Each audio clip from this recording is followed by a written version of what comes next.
तो कल हम लोगों ने जो टॉपिक पे बात की थी वो था फोटोसिंथेसिस। जैसा कि मैंने बताया था, हम लोगों के सिलेबस में उतना डिटेल में नहीं है फोटोसिंथेसिस, सिर्फ ऊपरी तौर पर है कि फोटोसिंथेसिस होता क्या है, उसके लिए कंडीशंस क्या होती हैं और उसके लिए आपको मटेरियल क्या क्या लगता है। इसके अलावा फोटोसिंथेसिस की जो रिएक्शंस इन्वॉल्व होती हैं उस पूरी प्रोसेस के दौरान, वो आप लोगों के सिलेबस का पार्ट नहीं है। तो आज देखो हम लोगों को क्या करना है। अगर तुम अपनी एनसीईआरटी को ओपन करोगे तो एनसीईआरटी में तुम्हें कुछ टॉपिक्स मिलेंगे, जैसे कि जहाँ पर ये प्रूफ बताया जा रहा है कि कल की क्लास में हमने जिन टॉपिक से बात की थी कि ऐसे कौन से रॉ मटेरियल्स होते हैं जो हम लोगों के लिए बहुत ज़्यादा नेसेसरी होते हैं, किस चीज़ के लिए, फोटोसिंथेसिस के लिए। तो वो रॉ मटेरियल क्या मैं कह रही हूँ कि वो फोटोसिंथेसिस प्रोसेस के लिए नेसेसरी होते हैं और तुमने मान लिया, ऐसा होता है क्या? नहीं। अगर हमने ये कहा कि किसी पर्टिकुलर प्रोसेस के लिए उस रॉ मटेरियल की बहुत ज़्यादा रिक्वायरमेंट है या फिर वो पर्टिकुलर रॉ मटेरियल बहुत ज़्यादा इम्पॉर्टेंट है, तो उसका कोई ना कोई प्रूफ होता है। हम ऐसे ही नहीं बोल देते हैं कि नहीं ये रॉ मटेरियल हमारी लाइफ में इतना इतना इम्पॉर्टेंट है, बस आप मान लो। आपको बकायदा प्रूफ देना होता है कि किस तरीके से वो पर्टिकुलर रॉ मटेरियल आपकी लाइफ में इम्पोर्टेंस रखता है, या फिर उस पर्टिकुलर प्रोसेस जिसके लिए वो रॉ मटेरियल बताया जा रहा है उस प्रोसेस में वो किस तरीके से इम्पोर्टेंट है और उसके नहीं होने पे क्या क्या होगा और क्या क्या नहीं होगा। ठीक है, तो जैसे हमने कल बात की कि जो आपका फोटोसिंथेसिस नामक प्रोसेस होती है, इस फोटोसिंथेसिस नामक प्रोसेस में हमको 3 रॉ मटेरियल तो बहुत ज़्यादा एसेंशियल होते हैं। पहला, आप लोगों को सनलाइट चाहिए रहती है फोटोसिंथेसिस प्रोसेस के लिए। दूसरा, आपको पानी और CO2 चाहिए होता है। ठीक है, तीसरा आपको जो चाहिए होता है दैट इज़ क्लोरोफिल। अब क्लोरोफिल तो लीव्स के अंदर पहले से मौजूद होता है। सनलाइट बाहर हमारे इतने अच्छे सूर्य देवता हैं, वो हमको प्रोवाइड कर देते हैं। और उसके अलावा जो तीसरी चीज़ होती है दैट इज़ CO2। अब पानी की अगर मैं जहाँ तक बात करूँ तो पानी तो देखो, अगर तुम किसी भी प्लांट को नहीं डालोगे तो प्लांट तो डेफिनेटली मर जाएगा। तो पानी के लिए मुझे तुम्हें अलग से कोई प्रूफ देने की नीड नहीं है कि क्यों पानी आपके उस प्लांट की फोटोसिंथेसिस वाली प्रोसेस के लिए ज़रूरी होता है। क्योंकि देखो, अगर पानी ही नहीं होगा तो जैसा कि हमने कल पढ़ा था कि अगर पानी ही नहीं है, इमेजिन करिए, तो अगर पानी नहीं होगा तो वो जो केमिकल एनर्जी है, जब हमने सनलाइट को कन्वर्ट किया किस में, केमिकल एनर्जी में, तो वो जो केमिकल एनर्जी है वो केमिकल एनर्जी हाइड्रोजन कैसे पैदा करेगी। और अगर हाइड्रोजन पैदा नहीं होगा तो वो आपके क्या कहते हैं, ग्लूकोज को कैसे प्रोड्यूस करेगा। तो इसीलिए पानी का होना बहुत ज़रूरी है। इसके अलावा अगर पेड़ों को पानी नहीं दो तो वैसे भी बेचारे मर जाते हैं। सो इनडायरेक्टली H2O की इम्पोर्टेंस तो सब जानते हैं कि पानी किस तरीके से पौधों के लिए बहुत ही आवश्यक है, परंतु सनलाइट, CO2 और क्लोरोफिल, क्या ये तीनों भी आपके प्लांट के लिए उतने ही ज़्यादा इम्पॉर्टेंट है क्या? तो सबसे पहले टेक्स्ट बुक अपनी उठाना, एनसीईआरटी जहाँ पे ये चैप्टर है लाइफ प्रोसेस, उसको ओपन करना। वहाँ पे एक्टिविटी 6.1 और एक्टिविटी 6.2, हम लोग अभी जो चीज़ पढ़ने जा रहे हैं ना, ये एक्टिविटी 6.1 और एक्टिविटी 6.2 आप लोगों की क्या रहेगी, ये चीज़ शो करेगी। ठीक है, मतलब मैं कुछ भी आउट ऑफ द बुक नहीं पढ़ा रही हूँ, ये एक्टिविटीज़ का ही पार्ट है और एक्टिविटीज़ से भी आपको क्वेश्चन पूछे जा सकते हैं। अभी सबसे पहली एक्टिविटी जो हम लोग अभी प्रूव करने जा रहे हैं वो ये है कि आप ये कैसे प्रूव करोगे, how you are going to prove that sunlight is very important for the process of photosynthesis. मतलब हम लोगों का अभी एम क्या है, हम लोग चाहते क्या है प्रूव करना। हम लोग ये प्रूव करना चाहते हैं कि आप लोगों का जो सनलाइट होता है, to show that sunlight is necessary for photosynthesis. Sunlight जो होती है आपके उस प्रोसेस जिसका नाम है फोटोसिंथेसिस, उसके लिए आवश्यक होती है। अब इसको हम लोग प्रूव कैसे करेंगे, या फिर जिस इंसान ने पहली बार ये एक्सपेरिमेंट दिया उसने इस चीज़ को आपको कैसे प्रूव करके दिखाया। तो देखो, बहुत ही सिंपल प्रोसीजर है। क्या करना है, आपको एक अपना अच्छा खासा हरा भरा पेड़ लेकर आने का है। ठीक है, अब उस हरे भरे पेड़ का आप क्या करो, एक अच्छा सा पॉट है उसमें अच्छा खासा ग्रीन लीव्स वाला आपका एक प्यारा सा पौधा लगा हुआ है। अब ऐसे में हम सभी जानते हैं कि जब जब होता है ना फोटोसिंथेसिस तो खाना बनता है। खाने को प्लांट अपने बॉडी के अलग अलग पार्ट्स में, रूट्स में, फ्रूट्स में, स्टेम में, लीव्स में, नोड्स में, अलग अलग अलग अलग जगहों पर वो क्या करता है, स्टोर करके रखता है। समझ रहे हो, in the form of glucose या फिर मैं कह सकती हूँ in the form of starch. तो सबसे पहली प्रोसेस जो तुमको याद रखनी है वो ये कि आप लोगों को उस प्लांट की जो लीव्स हैं उस लीव्स में से आपको सारा का सारा स्टार्च आपको रिमूव करना है। ठीक है, अगर आप इस प्रोसेस को करना चाह रहे हो कि sunlight is necessary for photosynthesis, तो जो सबसे पहला काम रहेगा वो काम ये रहेगा कि आप जो भी लीफ कंसिडर कर रहे हो आपको उस लीफ के अंदर से सारा का सारा स्टार्च रिमूव करना है। You have to remove all the starch. ठीक है, you have to remove all the starch from the leaf. समझ रहे हो, उस लीफ के अंदर से सारा का सारा स्टार्च निकाल दिया। अब स्टार्च निकालने का ये मतलब नहीं होता है कि पत्ती के अंदर में मैंने क्या किया, एक इंजेक्शन डाला और इंजेक्शन को पिचकारी के जैसे खींचा और उस पत्ती यानी कि उस लीफ के अंदर से सारा का सारा स्टार्च निकल के बाहर आ गया। स्टार्च निकालने के लिए हम क्या करेंगे? स्टार्च इज बेसिकली क्या? प्लांट का फूड। ठीक है, स्टार्च इज बेसिकली क्या? प्लांट का फूड।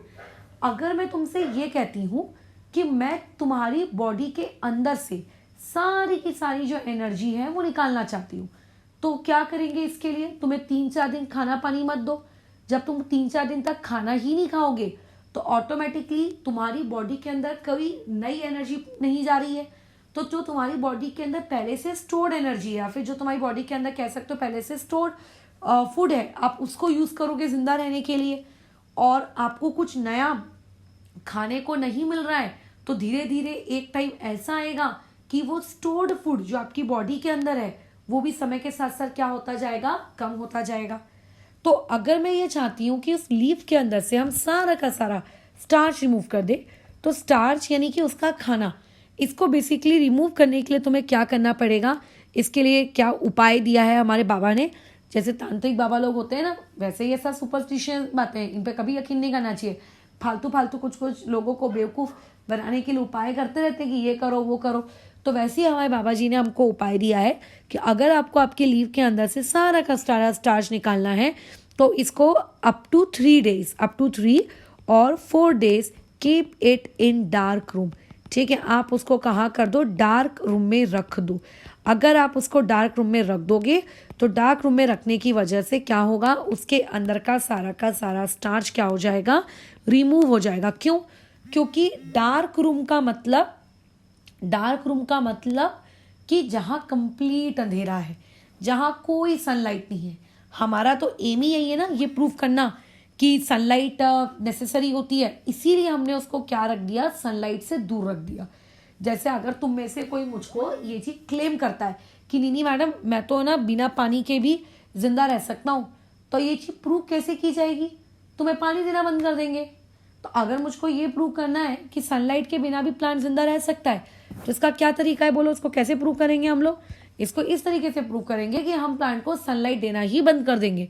तो स्टार्च को रिमूव करने के लिए हम लोग क्या करते हैं? आप लोगों का प्लांट को 3 to 4 डेज के लिए डार्क रूम में रखते हैं। क्या ये बात समझ में आ रही है? अच्छा, अब ऐसे में जब आपने उसको 3 से 4 दिन तक डार्क रूम में रखते हो ना, उससे ये हो जाता है कि बेचारे के अंदर जो बचा कुछ स्टार्च होता है वो सारा का सारा क्या हो जाता है? धीरे धीरे खत्म हो जाता है। अच्छा, अब हुआ क्या?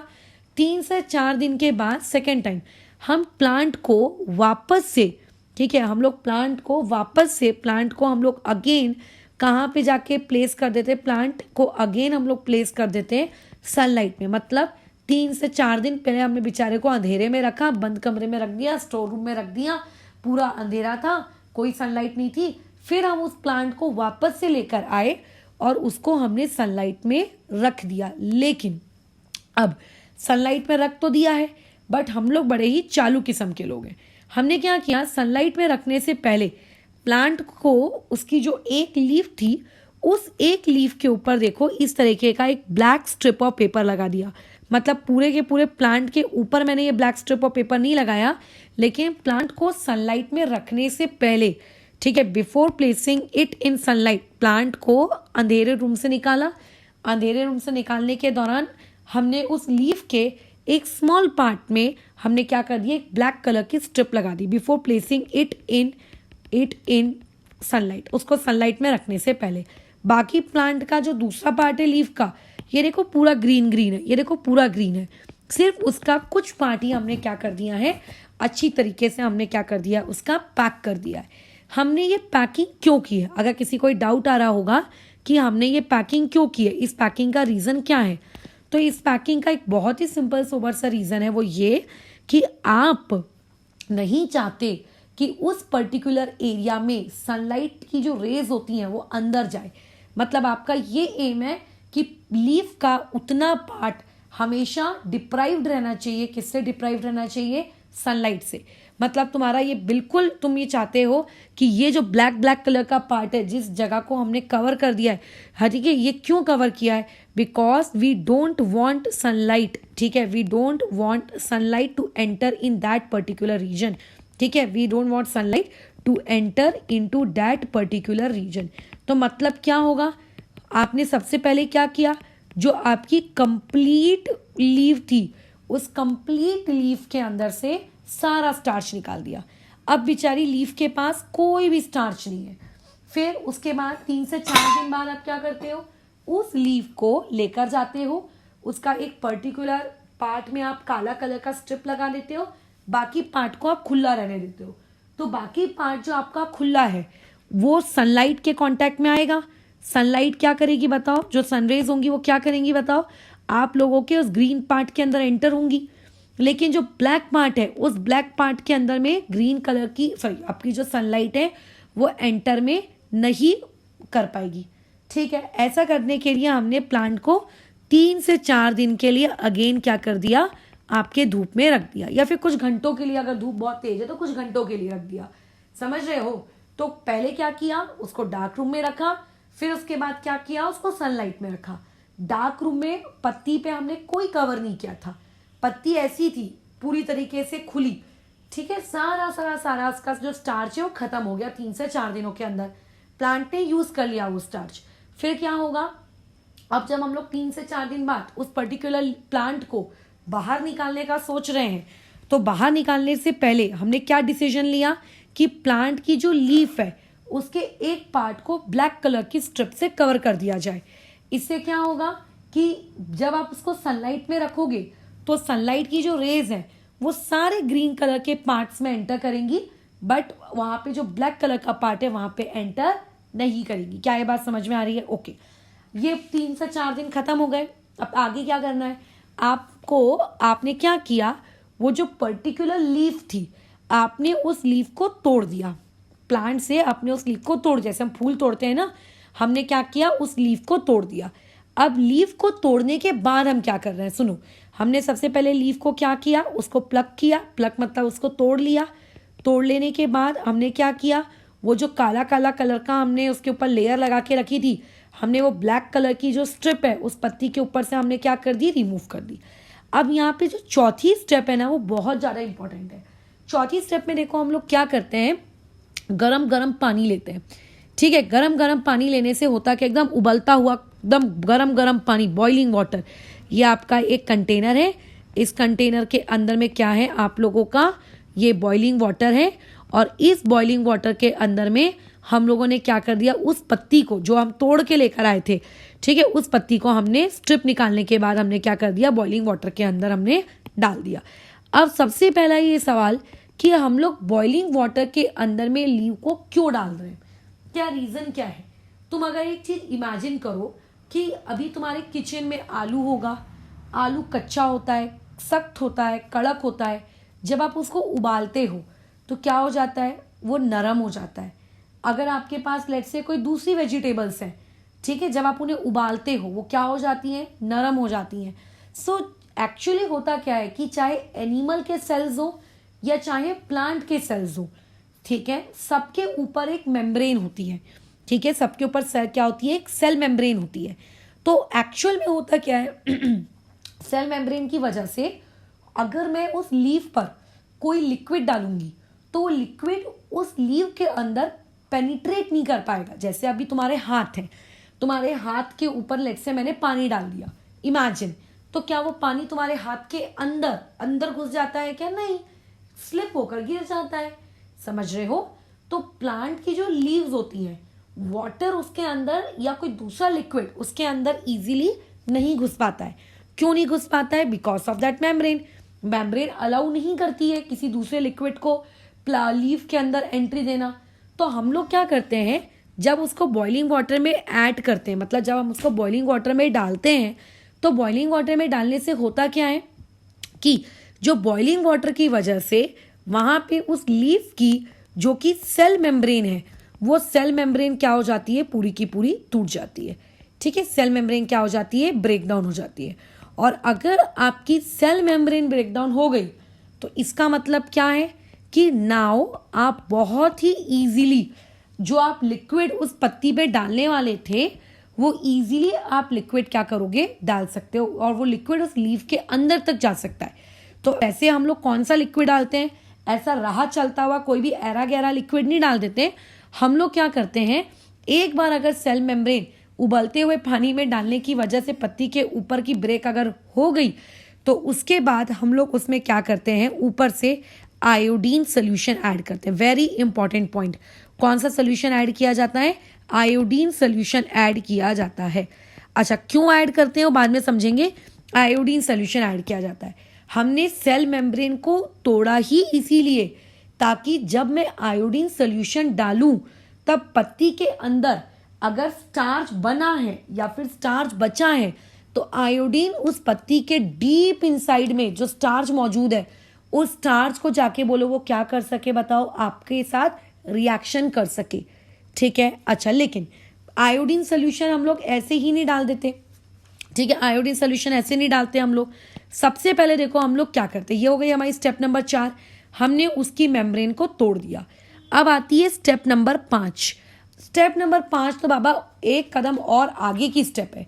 स्टेप नंबर 5 ये कहती है कि पत्ती के अंदर जो क्लोरोप्लास्ट होता है, क्लोरोप्लास्ट के अंदर में जितना भी क्लोरोफिल है, क्लोरोफिल की वजह से ही तो आपकी लीफ आपको ग्रीन ग्रीन दिखती है ना, राइट। तो आप क्या करते हो, स्टेप नंबर 5 कहती है कि पत्ती के अंदर का सारा क्लोरोफिल आपको क्या करने का है, रिमूव करने का है।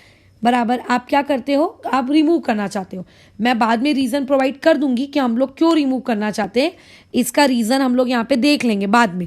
पहले अपन अपनी पूरी स्टेप समझ लेते हैं, रीजन हम बाद में देखेंगे कि हमने क्यों क्लोरोफिल रिमूव किया। जैसे इफ समबडी आस्क यू कि आपने बॉइलिंग वाटर में क्यों ऐड किया आपकी उस लीफ को, तो आप क्या जवाब दोगे, ताकि उसकी मेम्ब्रेन टूट जाए। अगर मेम्ब्रेन टूट जाएगी तो बहुत आसान होगा हमारे लिए किसी भी सोल्यूशन को उसके अंदर तक पेनिट्रेट करवा पाना, इसीलिए हमने उसको बॉइलिंग वाटर में डाला। तो सिमिलरली हम लोग यहाँ से क्लोरोफिल क्यों रिमूव कर रहे हैं हम बाद में देखेंगे, बट क्लोरोफिल रिमूव करते कैसे हैं।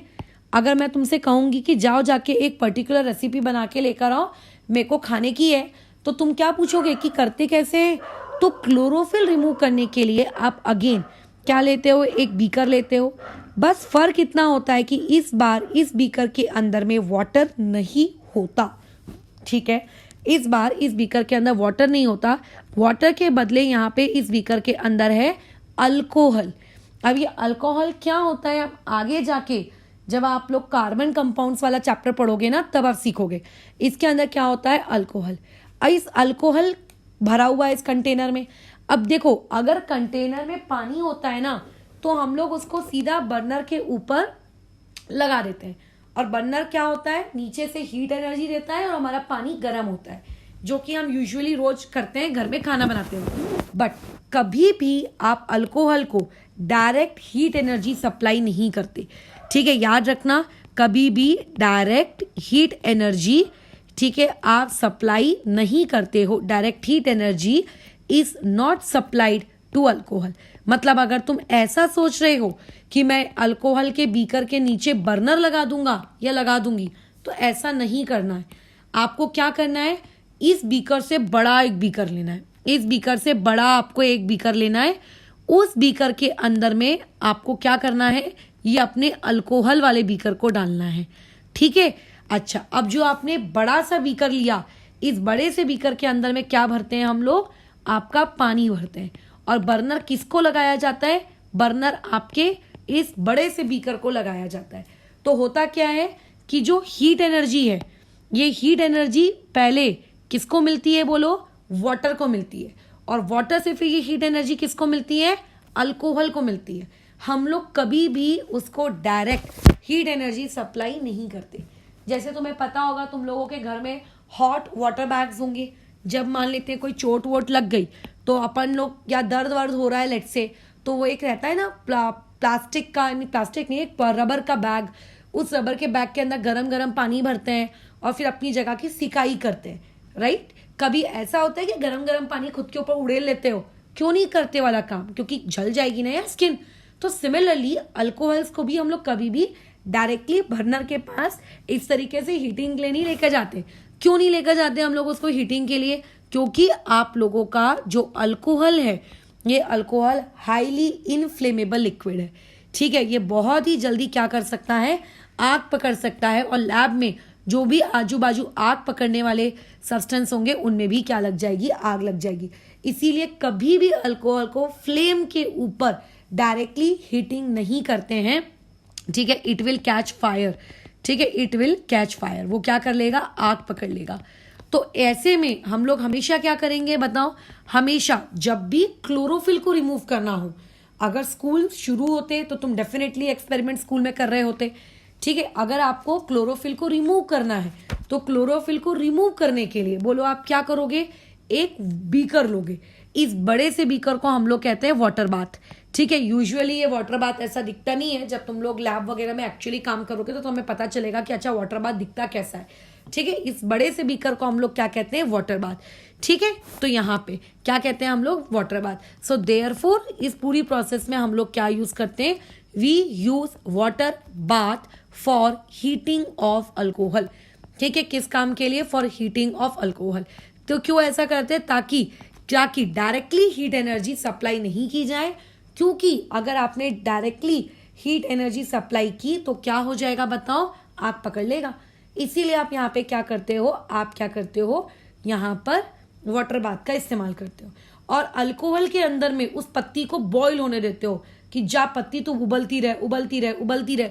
तुम चेक करना, अगर वैसे तो मम्मी लोगों को या पापा लोगों को, जो भी घर में खाना बनाता होगा, उसको पूछना, जब हम लोग पालक पनीर बनाते हैं या यूजुअली पालक की कोई ऐसी सब्जी बनाते हैं जिसमें पालक इन्वॉल्व हो लार्ज क्वांटिटी में, ठीक है। पालक की दाल वगैरह की बात नहीं कर रही हूँ, चलो पालक पनीर की बात कर लेते हैं।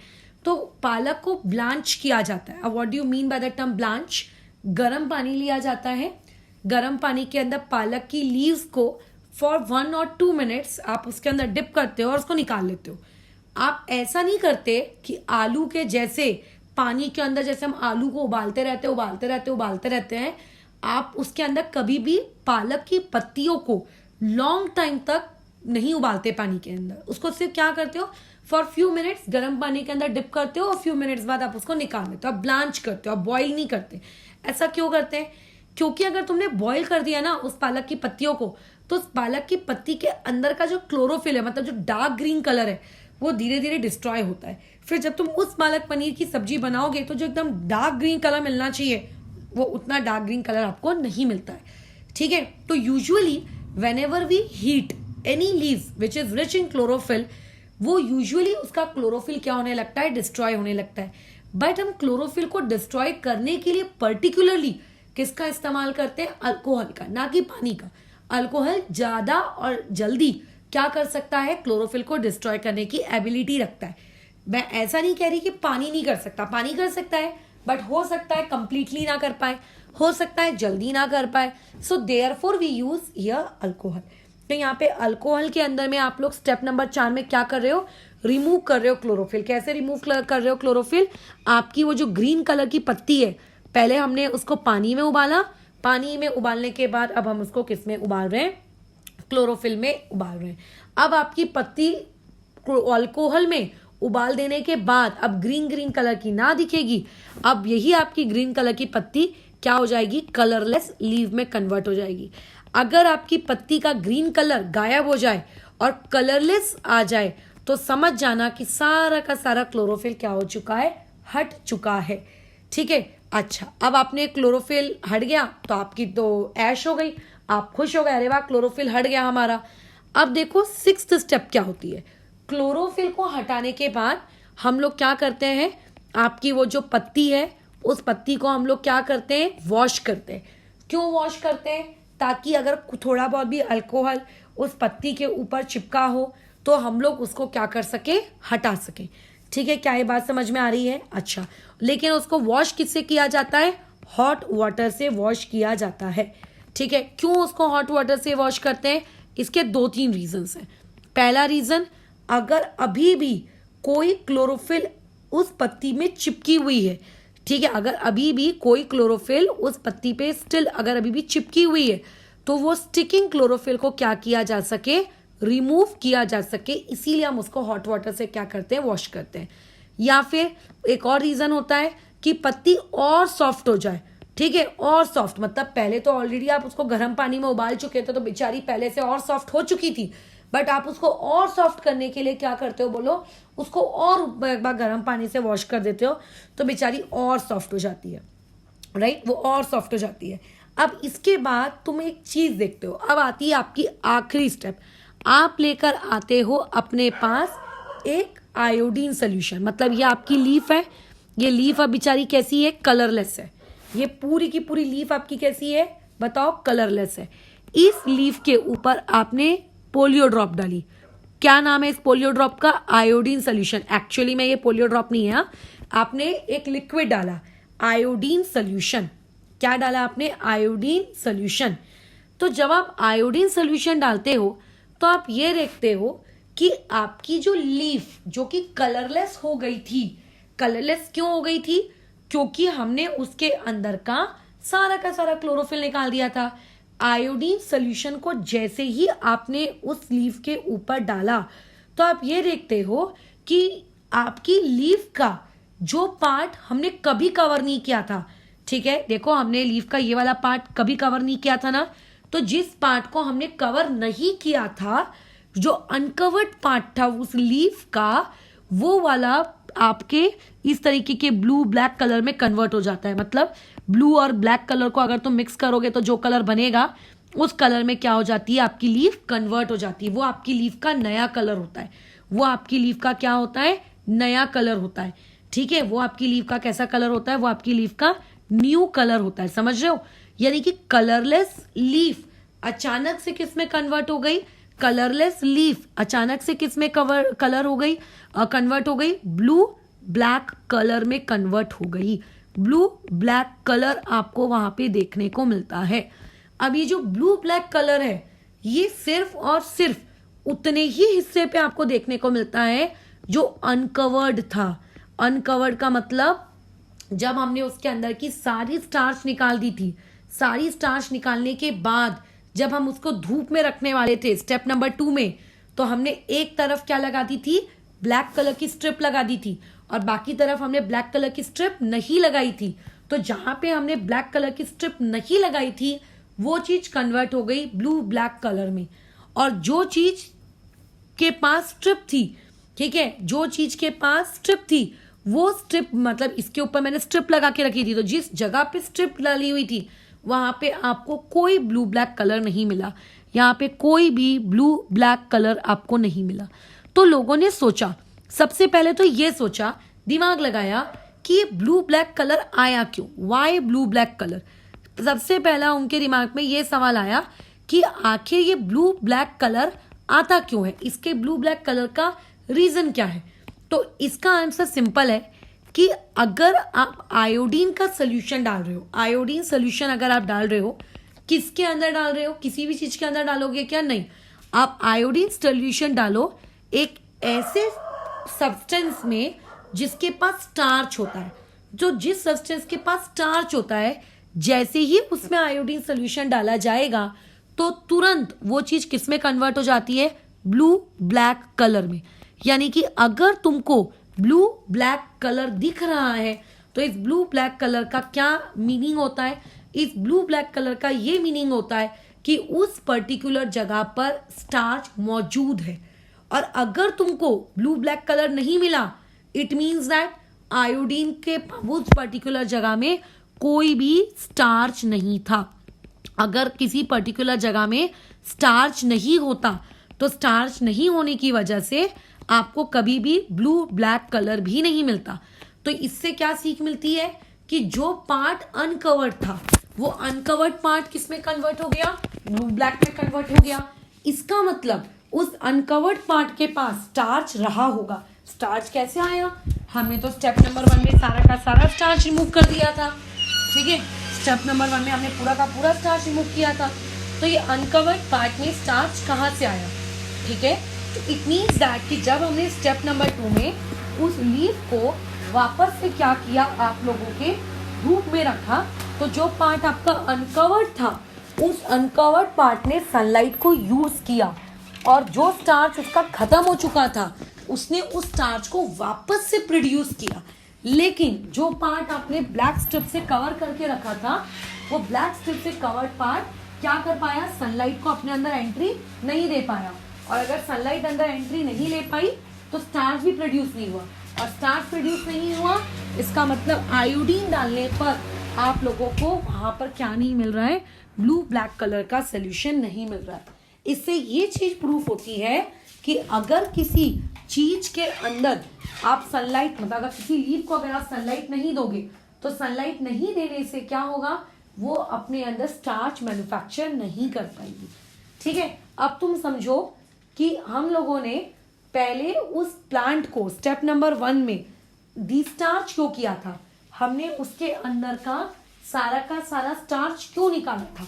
अगर मैं उसके अंदर से सारा का सारा स्टार्च नहीं निकालती तो तुम्हें पता कैसे चलता कि स्टार्च वापस से बना कि वापस से नहीं बना, वो तो पहले का स्टार्च होता ना, राइट। तो इसीलिए बहुत जरूरी था कि उसके अंदर से पहले पूरा स्टार्च निकाला जाए ताकि बाद में हमको समझ में आ सके कि स्टार्च बन रहा है कि नहीं बन रहा है। पॉइंट नंबर 2, हमने उसके ऊपर ब्लैक स्ट्रिप क्यों लगाई, ताकि हम कुछ पार्ट को कवर्ड रख सके और कुछ पार्ट को अनकवर्ड रख सके। अगर पूरा पार्ट कवर्ड होगा तो इससे एक्सपेरिमेंट में समझ कैसे आएगा कि पूरा ही पार्ट अगर आप कवर कर दोगे तो आपको समझ में कैसे आएगा कि वहां पे फोटोसिंथेसिस हुई कि नहीं हुई। अगर आप पूरा पार्ट अनकवर्ड रखोगे तो आपको कैसे समझ में आएगा। इसके लिए आप कुछ पार्ट कवर्ड रखते हो और कुछ पार्ट आप अनकवर्ड रखते हो। कवर्ड पार्ट में सनलाइट अंदर नहीं जा पाती, अनकवर्ड पार्ट में सनलाइट अंदर जा पाती है, ठीक है। फिर उसके बाद आपने क्या कर देते हो, जब 3-4 दिन तक स्टेप नंबर 2 हो जाती है तो फिर 3 से 4 दिन बाद आप उस लीफ को प्लांट से तोड़कर उबलते हुए पानी में डालते हो। उबलते हुए पानी में क्यों डाला जाता है लीफ को, ताकि उस लीफ के जो सेल मेम्ब्रेन होती है वो सेल मेम्ब्रेन उसकी टूट जाए, ठीक है। हम उसकी सेल मेम्ब्रेन क्या करना चाहते हैं, ब्रेक करना चाहते हैं। फिर जब उसकी लीफ को अच्छी देर तक पानी में उबाल लिया जाता है, जब हमको ये फीलिंग आती है कि अच्छा इसकी सेल मेम्ब्रेन अब टूट चुकी है, पत्ती हमारी सॉफ्ट हो गई है, तो उस पत्ती को निकाल के हम लोग एक दूसरे कंटेनर में शिफ्ट करते हैं। उस कंटेनर में होता है अल्कोहल। अब पत्ती को अल्कोहल में बॉईल किया जाता है। अल्कोहल में क्यों बॉईल किया जाता है पत्ती को, ताकि उस पत्ती के अंदर का हम क्लोरोफिल रिमूव कर सके।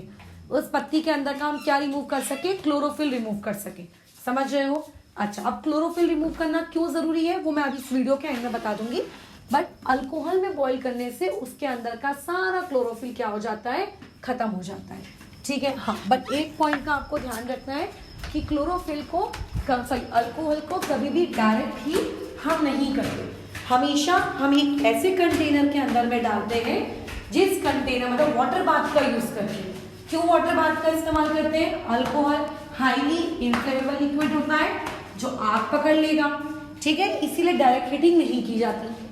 आप उसको तब तक बॉईल करते रहते हो जब तक उसके अंदर का सारा क्लोरोफिल क्या ना हो जाए, खत्म ना हो जाए। और जब उसके अंदर का सारा क्लोरोफिल खत्म हो जाता है तब आप उस पत्ती को वापस से निकाल के गरम पानी से क्या करते हो, एक बार वॉश कर लेते हो, ठीक है। गरम पानी से वॉश करने से क्या होगा कि अगर कोई क्लोरोफिल थोड़ी बहुत भी चिपकी रह गई है तो वो बची कुची क्लोरोफिल भी चली जाएगी और आपकी पत्ती गर्म पानी के कांटेक्ट में आने से क्या हो जाएगी, सॉफ्ट हो जाएगी। ठीक है, अच्छा, और उसके बाद इस पूरी प्रोसेस के दौरान क्योंकि आपने सारा का सारा क्लोरोफिल निकाल दिया है तो आपकी पत्ती कैसी हो जाती है, कलरलेस हो जाती है। ठीक है, कलरलेस हो जाती है। फिर आप क्या करते हो, आयोडीन सोल्यूशन को लाते हो, आयोडीन सोल्यूशन को पत्ती के ऊपर ऐड करते हो। जैसे ही आप आयोडीन सोल्यूशन को लीफ के ऊपर ऐड करोगे तो आपको दो ऑब्जर्वेशंस देखने को मिलती है। पहला, लीफ का कुछ पार्ट ब्लू ब्लैक कलर में कन्वर्ट हो गया और लीफ का कुछ पार्ट आपके ब्लू ब्लैक कलर में कन्वर्ट नहीं हुआ। ऐसा क्यों, कुछ पार्ट कन्वर्ट हो रहा है, कुछ पार्ट कन्वर्ट नहीं हो रहा है, ऐसा क्यों हो रहा है? ऐसा इसीलिए क्योंकि ब्लू ब्लैक कलर आपको तभी मिलता है जब आयोडीन को कौन मिलता है, स्टार्च। स्टार्च हम इंजेक्शन के थ्रू पत्ती के अंदर नहीं डालते हैं। स्टार्च यानी कि फूड कब बनता है, फोटोसिंथेसिस में बनता है। ठीक है, यानी कि जो हिस्सा ब्लू ब्लैक कलर में कन्वर्ट हो चुका है वो हिस्सा तुमको बता रहा है कि देखो मेरे अंदर फोटोसिंथेसिस हुई, तुमने मेरे अंदर से सारा स्टार्च निकाल दिया था लेकिन मैं अनकवर्ड था, और जैसे ही तुमने मुझे वापस से सनलाइट में रखा, ठीक है, तो मेरे अनकवर्ड हिस्से ने सारी सनलाइट एब्जॉर्ब कर ली और मैंने वापस से स्टार्च बना लिया। ठीक है, आयोडीन सोल्यूशन को डालने के बाद जब आपको वापस से ब्लू ब्लैक कलर मिलता है तो ब्लू ब्लैक कलर मिलने का मतलब क्या होता है, blue black colour only and only उसी सिचुएशन में आपको मिलता है जब आपको क्या देखने को मिलेगा, वहां पे स्टार्च रहेगा। स्टार्च कैसे आया, हमने तो सारा स्टार्च निकाल दिया था। तो पत्ती तुम्हें कहती है देख भाई, तूने भले ही मेरे अंदर से सारा स्टार्च निकाल दिया था लेकिन स्टेप नंबर 2 में जब तुमने मुझे वापस से धूप में रखा तो मेरा जो अनकवर्ड पोर्शन था उस अनकवर्ड पोर्शन ने सनलाइट के थ्रू फोटोसिंथेसिस की और मैंने वापस से स्टार्च बना लिया। इसीलिए अब आयोडीन सोल्यूशन डालने पर मैं ब्लू ब्लैक कलर में कन्वर्ट हो गया हूं। बट आयोडीन सोल्यूशन डालने के बाद जिस पार्ट को आपने कवर्ड रखा था वो कवर्ड पार्ट आपका अभी भी ब्लू ब्लैक कलर में कन्वर्ट नहीं हो पाया बेचारा। क्यों? क्योंकि कवर्ड था, कवर्ड में सनलाइट घुस नहीं पाई, सनलाइट घुस नहीं पाई तो इससे क्या हुआ कि बेचारे ने फोटोसिंथेसिस नहीं की, और फोटोसिंथेसिस नहीं की तो स्टार्च नहीं बना, स्टार्च नहीं बना तो ब्लू ब्लैक कलर नहीं आया। तो ये हो गई पूरी कहानी। इस पूरी कहानी का जो आपका सारांश या फिर कह सकते हैं कंक्लूजन है वो क्या है कि पहला कि आप लोगों की सनलाइट नेसेसरी होती है, किस चीज के लिए नेसेसरी होती है, for the process of photosynthesis. अगर आप चाहते हो कि फोटोसिंथेसिस हो तो उसके लिए आपके पास सनलाइट का होना आवश्यक है, याद रखना।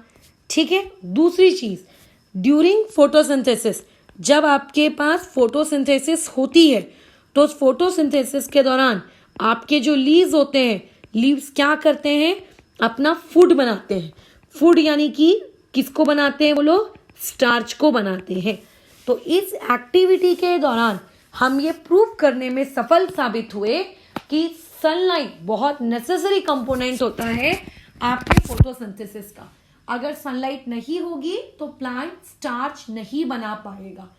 ठीक है, हम लोग सनलाइट को तो नहीं रोक सकते ना। जैसे अगर एक तुम कमरे में हो, फॉर एग्जाम्पल उस कमरे में ट्यूबलाइट है, ट्यूबलाइट तो हर डायरेक्शन में रोशनी फैलाएगी, तो वैसी सनलाइट है। अगर आपने एटमॉस्फेयर में प्लांट रखा है तो सनलाइट को तो आप रोक नहीं सकते ना कि सनलाइट तू प्लांट के उस लीव के पास मत जा।